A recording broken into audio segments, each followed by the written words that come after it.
আমরা গতকাল মানে বৃহস্পতিবার দুপুরবেলা এসেছি আবুধাবিতে, আর তাই আজকে আবুধাবিতে আমাদের প্রথম সকাল। এখন ঘড়িতে বাজে ওই 8টা মতন। প্রতিদিনের মতন আমি সকালবেলায় সবার আগে ঘুম থেকে উঠি, আর আজকেও সেই নিয়মের ব্যতিক্রম হয়নি। মানে আমি ওঠার পরে হাজব্যান্ডকে আর ছেলেকে ঘুম থেকে তুলি। তো এটা আমার রোজকার রুটিন। সে আমি বাড়িতেই থাকি আর বাইরে কোথাও যাই। আপনারা তো আমার আগের একটা ভিডিওতে দেখেছেন যে আমাদের হোটেল রুমের যে ব্যালকনিটা আছে সেখান থেকে বাইরের দৃশ্যটা কিন্তু অসম্ভব সুন্দর। আগেরবার যখন আবুধাবি এসেছিলাম তখন আবুধাবির যে প্যালেস আছে সেখানে গেছিলাম, আর তার ভিডিও আপনাদের সঙ্গে শেয়ার করেছি।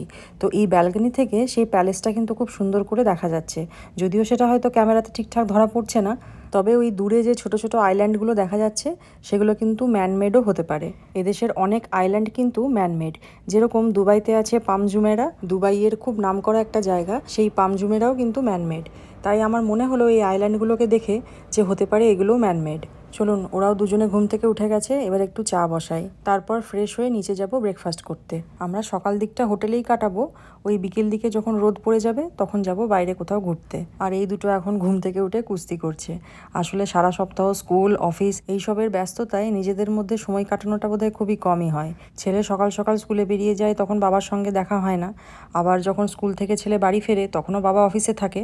আবার বাবা যখন অফিস থেকে বাড়ি ফেরে তখন ছেলে হয়তো পড়তে বসে, তারপরেই তো ডিনার সেরে শুতে যাওয়া। তাই নিজেদের মধ্যে কথা বলা বা সময় কাটানোর সময়টা পাই কোথায়।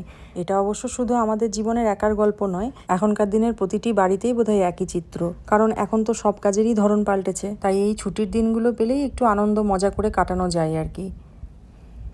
Good morning, good morning, good morning, good morning, good morning, good morning.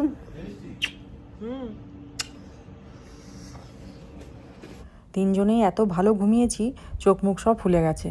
তবে দুবাইতে এই গরমের সময়ে আমাদের ব্যালকনিতে 8টা সাড়ে 8টার সময়তে যদি ব্যালকনিতে গিয়ে দাঁড়ায়, এমন একটা গুমট গরম থাকে যে বেশিক্ষণ ব্যালকনিতে থাকা যায় না। কিন্তু এখানে প্রায় 8:30 9টা মতন বাজে, খুব সুন্দর হাওয়া দিচ্ছে, আর গরমটাও কিন্তু সেভাবে গায়ে লাগছে না।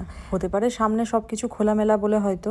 আর দুবাইতে আমরা যে ফ্ল্যাটে থাকি আমাদের ব্যালকনির সামনেই তো বড় বড় বিল্ডিং আছে, হতে পারে হয়তো সেই কারণে গরমটা একটু বেশিই লাগে, কারণ হাওয়া চলাচল সেভাবে হয়তো হয় না। ওই দেখুন, ওই দূরে একটা হেলিকপ্টার যাচ্ছে। এদেশে কিন্তু এরকমভাবে হেলিকপ্টার রাইড করা যায়। ওই যে দূরে সাদা রঙের দেখা যাচ্ছে ওটা হচ্ছে আবুধাবির আল ওয়াতান প্যালেস। আগেরবার যখন আবুধাবি এসেছিলাম তখন ওই প্যালেসে গেছিলাম, হয়তো আপনারা ভিডিও দেখে থাকবেন। চলুন এবারে যাই ব্রেকফাস্ট করতে, অনেকটাই বেলা হয়ে গেছে আর খিদেও পেয়ে গেছে।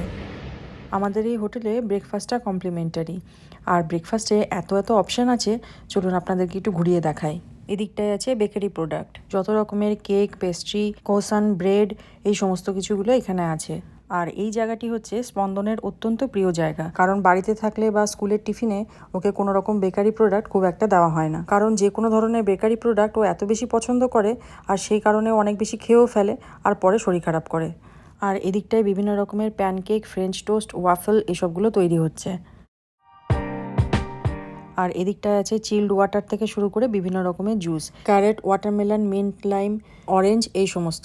আর এখানে আছে fresh fruit, grape fruit, dragon fruit, watermelon, pineapple, muskmelon, আরও অনেক কিছু।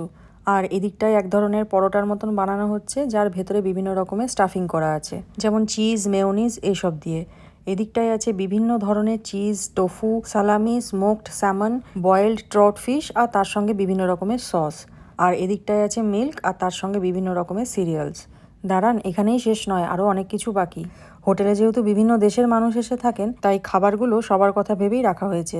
এখানে আছে বিভিন্ন রকমের স্যালাড, তার সঙ্গে বয়েলড ভেজিটেবলস।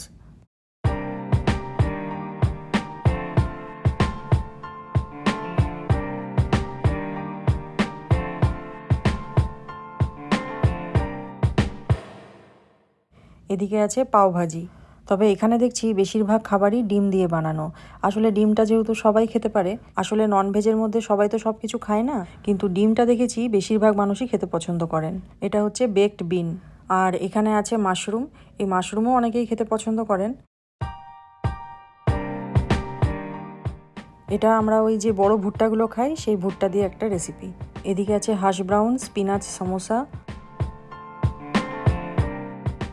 এটা হচ্ছে নর্থ আফ্রিকান একটা ডিশ, শাকসুকা। এটা এখানে অ্যারাবিক স্টাইলে বানানো হয়েছে। এদিকে আছে egg fried rice, boiled egg. আর এখানে বিভিন্ন ধরনের অমলেট, পোচ, এই সমস্তগুলো বানানো হচ্ছে। এটা হচ্ছে ভেজিটেবল টোফু স্যুপ। এগুলো হচ্ছে চিকেন বাও বা চিকেন বানও বলে।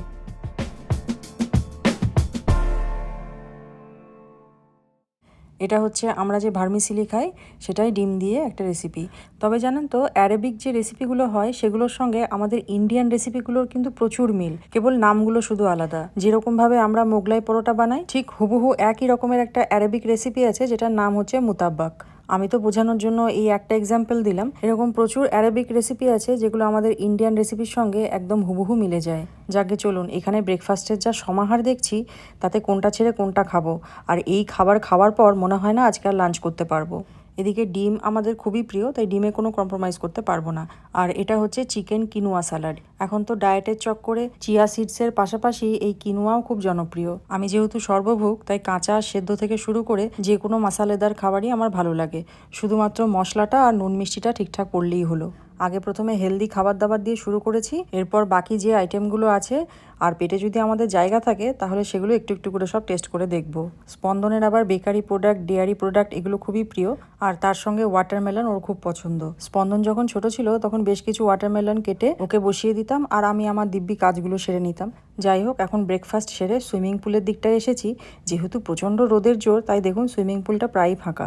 আর এই রোদের মধ্যে যদি আমরা সুইমিং করি তাহলে এমন টাইম পড়বে যে নিজেরাই নিজেদেরকে চিনতে পারবো না। তবে কয়েকজন দেখছি সুইমিং করছে। যাই হোক, এখন আমরা হোটেলটা পুরোটা ঘুরে দেখব। আজকে ভিডিওটা তাহলে এখানেই শেষ করছি। কেমন লাগলো অবশ্যই কমেন্ট করে জানাবেন। ভালো লাগলে ছোট্ট একটা লাইক করে দেবেন। দেখা হবে খুব তাড়াতাড়ি পরের আরেকটা নতুন ব্লগে।